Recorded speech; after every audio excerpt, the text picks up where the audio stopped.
Hey, Viking fans, we're getting ourselves a former USC quarterback. No, not Caleb Williams. Let's talk about that next in 3, 2, 1.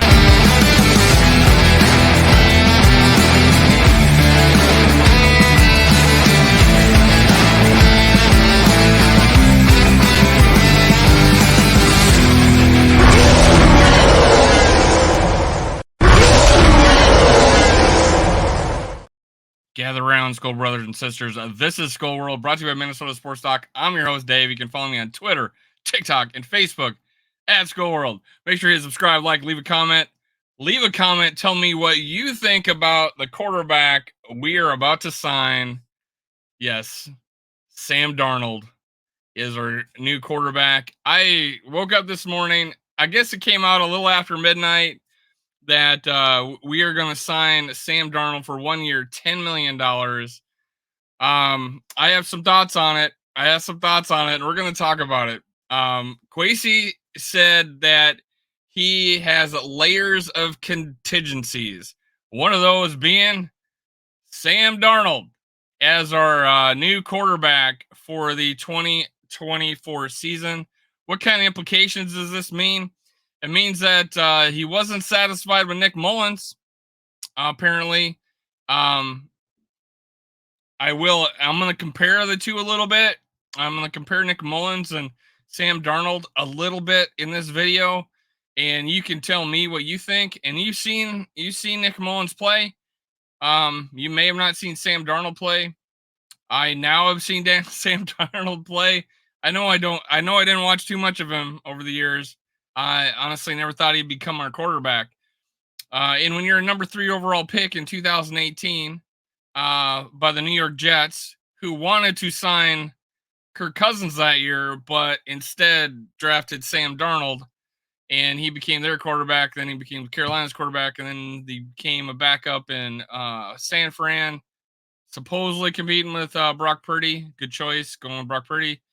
Sam Darnold is now a Minnesota Viking because, and I'm going to say it, I know I did an apology video for Kwesi Adolfo-Mensah, and that's because of him not paying 4 years and $45 million a year. We could have avoided that twice. When Kirk Cousins signed before Kwesi's first season, when he signed Kirk Cousins to an extension, he extended him 1 year, $35 million. Why not 2 years, $35 million? We would have Kirk Cousins under contract as like the 14th or 15th, possibly lower, highest paid QB in the league this year instead of Sam Darnold.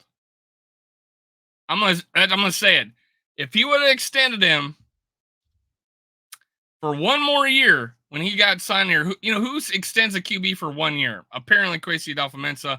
I know part of the fan club or Vikings fans didn't want to see him more at all. Vocal minority, I keep saying it, but Kirk Cousins could be our quarterback of this year as a bridge into the and we could be drafting a rookie right now if he would have extended him, and failed to extend him last year. So reported that it would have been under 40 million and it would have been for 2 years. We didn't extend him last year. He balls out. He gets Achilles tear, right. Hindsight's 2020. But we could have extended it. We could extend him for 2 years last March. And Kirk Cousins, of course, bets on himself, tears his Achilles, and still wins the damn lottery. 4 years, 180 million, 45 a year, $100 million guaranteed. And what were we offering him? 40, maybe tops, 1 year. Yeah, we could have extended him. Got him for 35 million this year. We could have extended him. Got him for less than 40 a year for 2 years, while we develop a rookie, which we're gonna do either way. But that's I may talk about it again occasionally in live videos, and it may come out on me again. But we could have extended him twice. We didn't. We have Sam Darnold. All right, let's talk about Sam Darnold.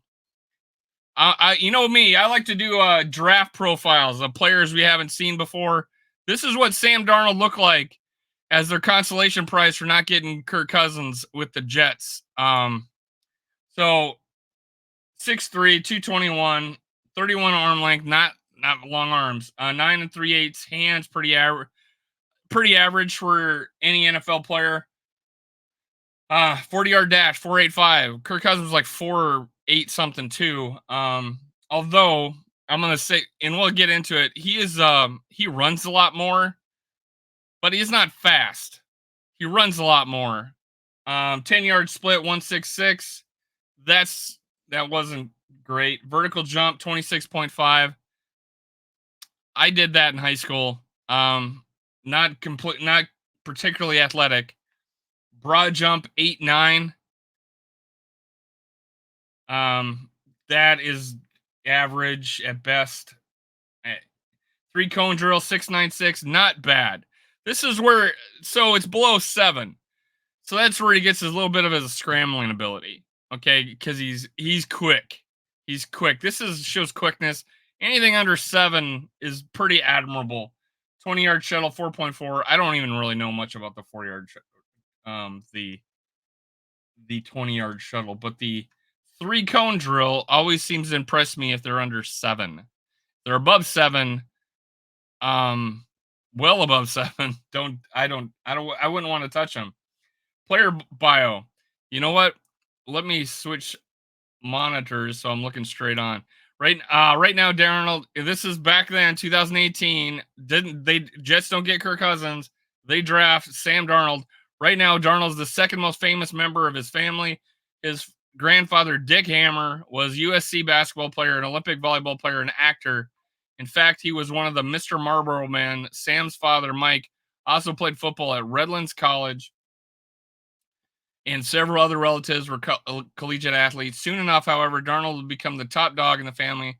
The high school All-American, Orange County Offensive Player of the Year, 67.8 completion percentage, 2,996 yards, 39 touchdowns, 8 interceptions. Also excelled at basketball and baseball. And even though he missed time with a broken foot, suffered during football, and a broken finger, Darnold redshirted in 2015, sitting behind Cody Kessler and Max Brown. Brown ended up transferring to Pitt after 2016 as he saw a mature, pro-sized, strong arm and accurate Darnold take his job. He played in all 13 games, starting the final 9, completing 67.2% on 366 passes for 3,086 yards, 31 touchdowns, and 9 interceptions. Darnold also has the athleticism to make plays with his feet, 62 rush attempts, 250 yards, 2 rushing touchdowns.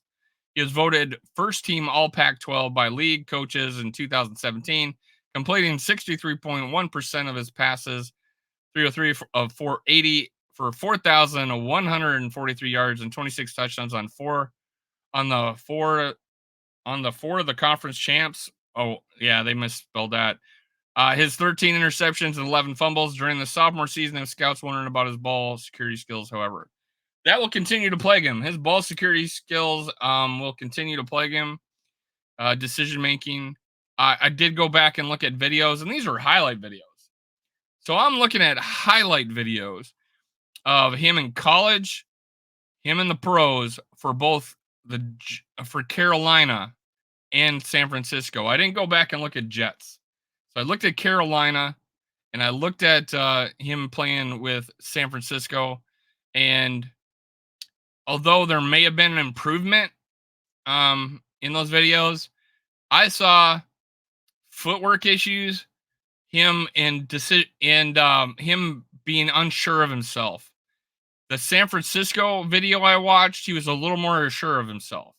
So he may be maturing. He may be getting used to the NFL. It's later in his career, obviously. But it says here about his people keep talking about his athleticism. He's not that athletic, but he is quick for a not the fastest guy. I mean, 4.88. I mean, Peyton Manning ran faster for that in the combine. Overview. At the end of the day, Darnold has NFL size, arm strength, accuracy, pocket mobility, poise, and field reading capability. His windup is an eyesore for sure. Yeah, so that's a point. The college tape shows a windup. I mean, where he brings the ball back and throws it. He's not up and out like famously Dan Marino was, right? Up and out, that was his thing. Not this guy, but his windup is an eyesore for sure. But he has the velocity to mitigate the additional release time. While Darnold has the mental toughness and talent to start tomorrow, early sideline season, early sideline seasoning could help him better process coverages in an attempt to eliminate future interceptions.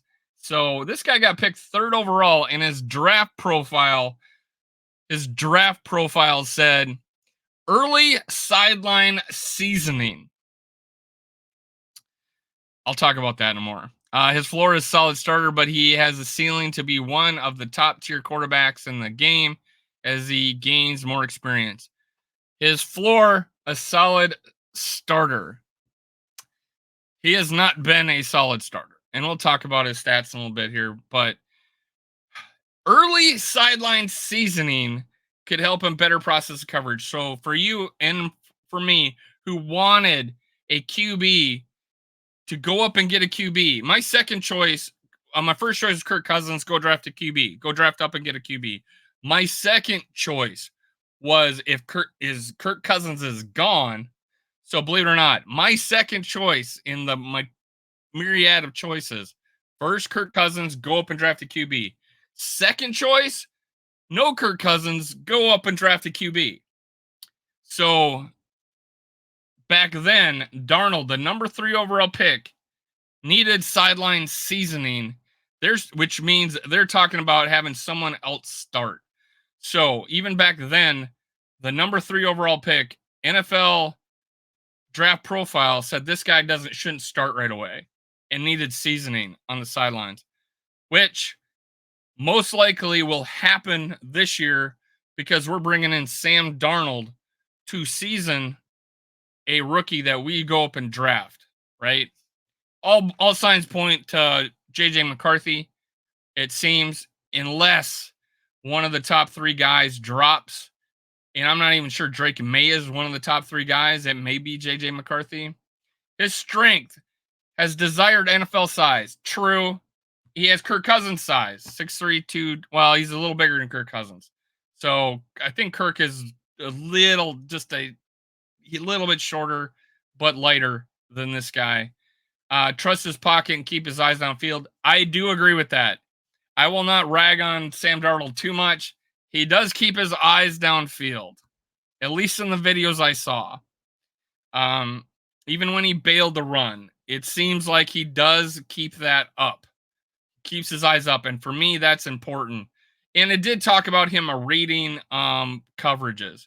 I think he's shown that. It's not always, I don't think he's always throwing the first choice. Looks off safeties. Not seeing that. I wasn't seeing that in the highlights. Honestly, his highlights, a lot of them at USC and in the pros, was receivers making plays on the ball. He did throw it there, but it wasn't where only that receiver could get it. He wasn't threading needles. He was giving his receivers a chance, but a lot of his highlights, even at USC, which I watched Sam Darnold Ultimate Highlights, and a lot of his highlights were guys making a diving catch or mossing somebody, stealing a pick away. And if those are your highlights, I don't know.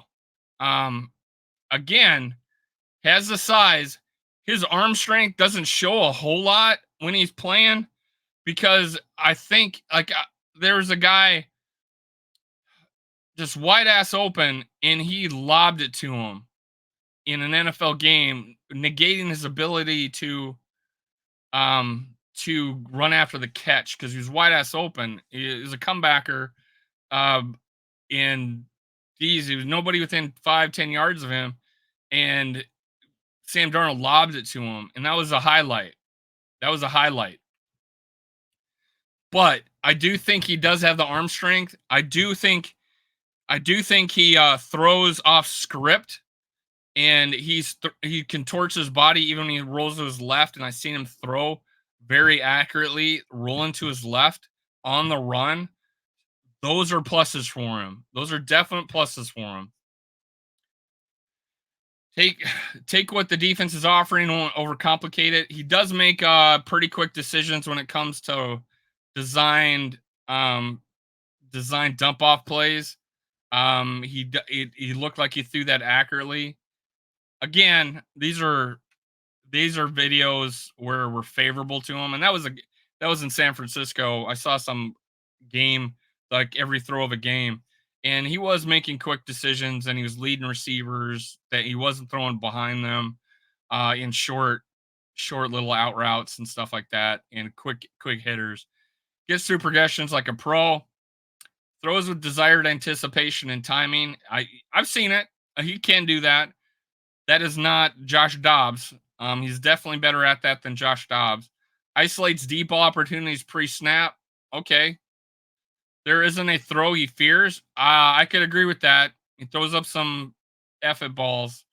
A receiver might come down with it, or he throws a pick into four man into quadruple coverage at the goal line against Baltimore while he was a San Francisco 49er. They had the ball at like 5-yard line. Gets sacked instead of throwing out of the end zone. They were blitzing, and the lineman picked it up, and he still gave him plenty of time. And instead of just throwing out of the back of the end zone, he gets sacked.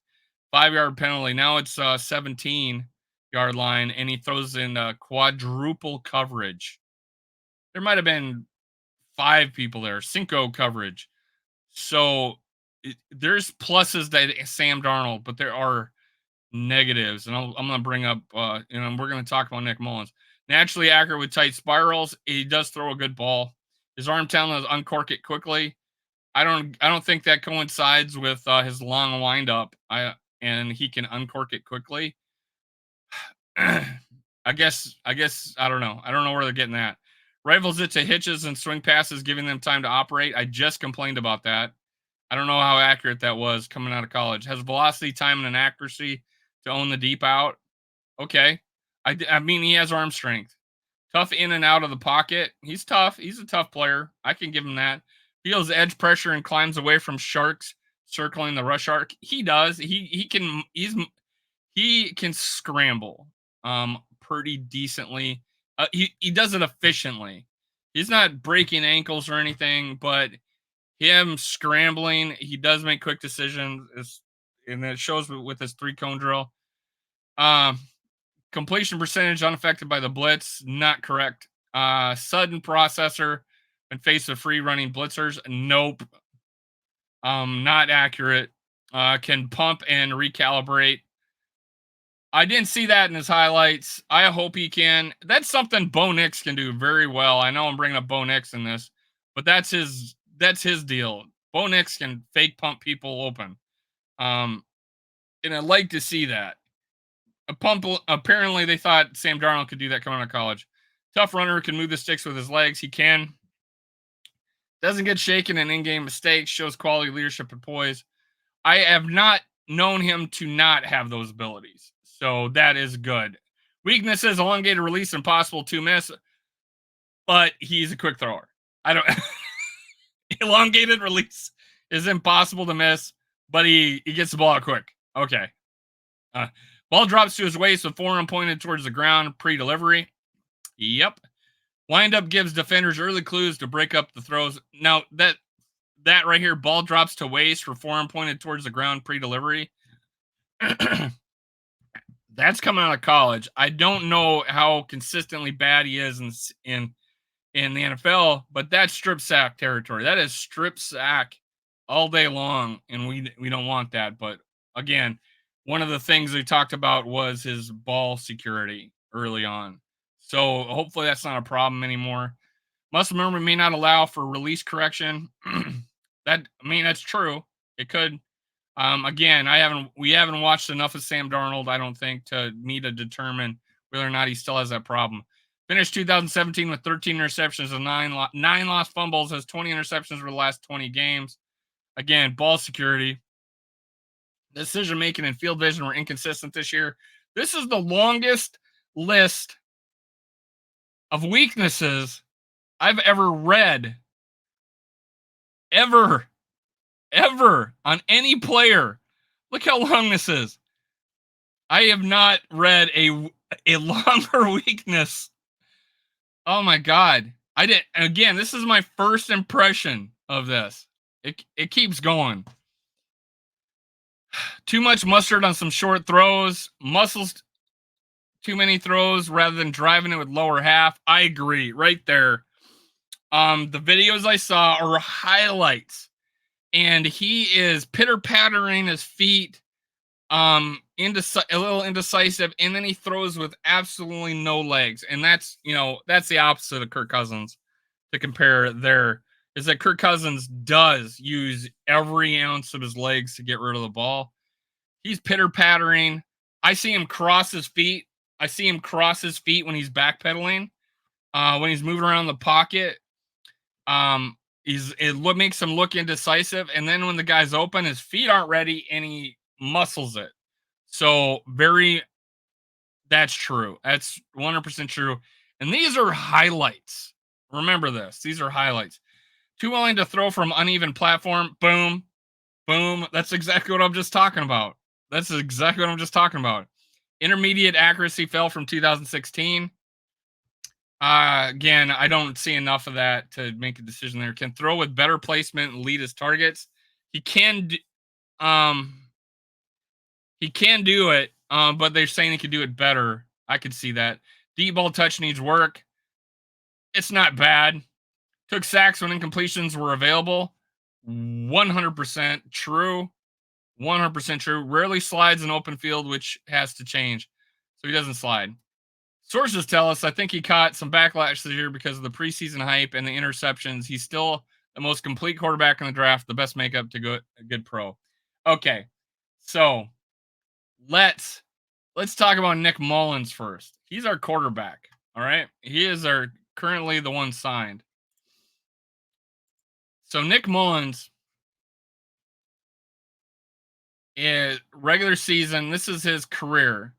And he doesn't have a long career, and he was only played in like 18, starting like 17, 18 games. But 528 for 803 completion career 65.8% completion percentage for 6,391 yards, average 8 per attempt, which is crazy good. Crazy good. 34 TDs and 31 picks, right? That was a lot of interceptions. 88.1 quarterback rating. All right. 88.1 quarterback rating.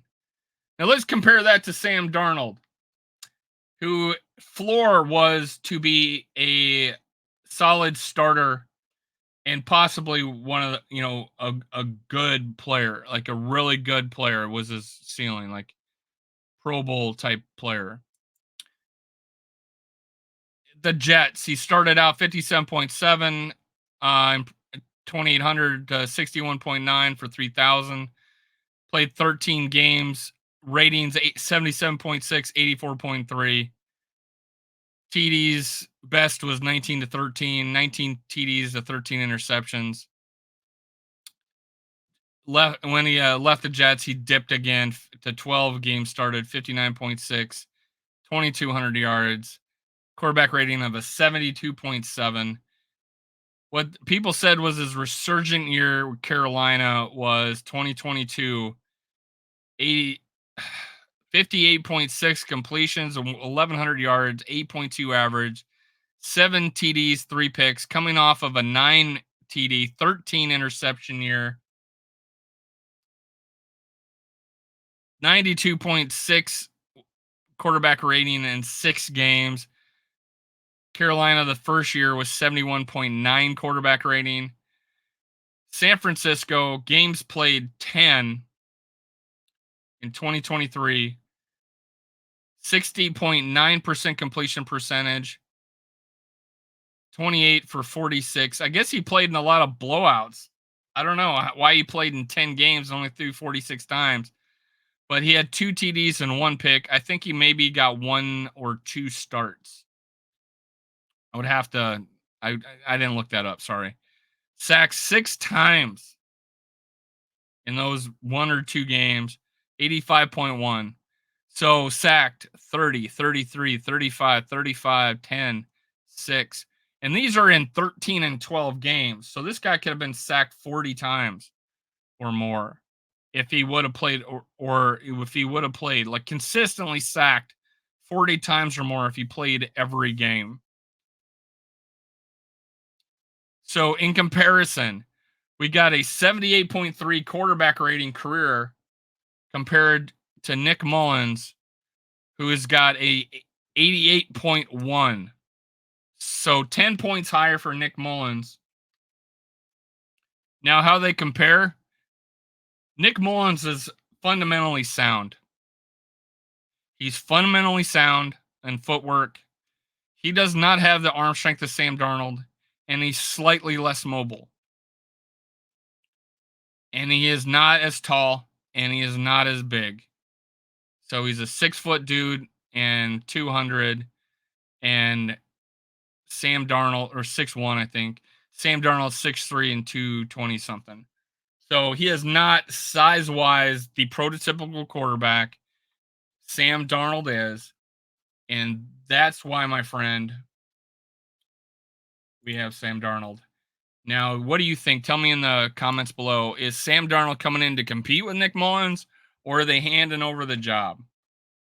I would think it would do a disservice to the Vikings team to hand over the job, just hand it over to Sam Darnold. Nick Mullens showed he knows how to run this offense. He's a competitor. He's not flashy. I don't love the fact he's not anywhere near my number one choice to move on. But I think a competition is in order. And depending on the rookie we bring in, a competition's in order for the rookie, right? Bringing Sam Darnold in to pay him $10 million to babysit a couple of games is not money well spent. That $10 million could have went to the left guard we so desperately want. Okay, we want a guy to protect this rookie quarterback coming in. What an opportunity to go out and get a guy to solidify this offensive line to protect the rookie quarterback we got in, or we're getting. Come on, man. Sam Darnold, although I'm reserving the right to, I am going to give him a chance, right? Every quarterback coming in, I'm going to give him a chance. But nothing has proven that he's any better than Nick Mullens. And we just gave him 5 times more money than Nick Mullens. All right? 5 times more than Nick Mullens. Make it a competition. Give me something to get fired up about. Let's see him on the field. Just because you paid him $10 million does not mean he should start. Let that rookie, give him a chance. Give that rookie a chance to take this job. Give Nick Mullens a chance to be the bridge. Sam Darnold has not earned anything. Has not showed anything to where he should take over the Maserati that Justin Jefferson is, that Jordan Addison is, that TJ Hawkinson is. He has not earned that at all. Do not hand him this job. Not at all. Cue the music.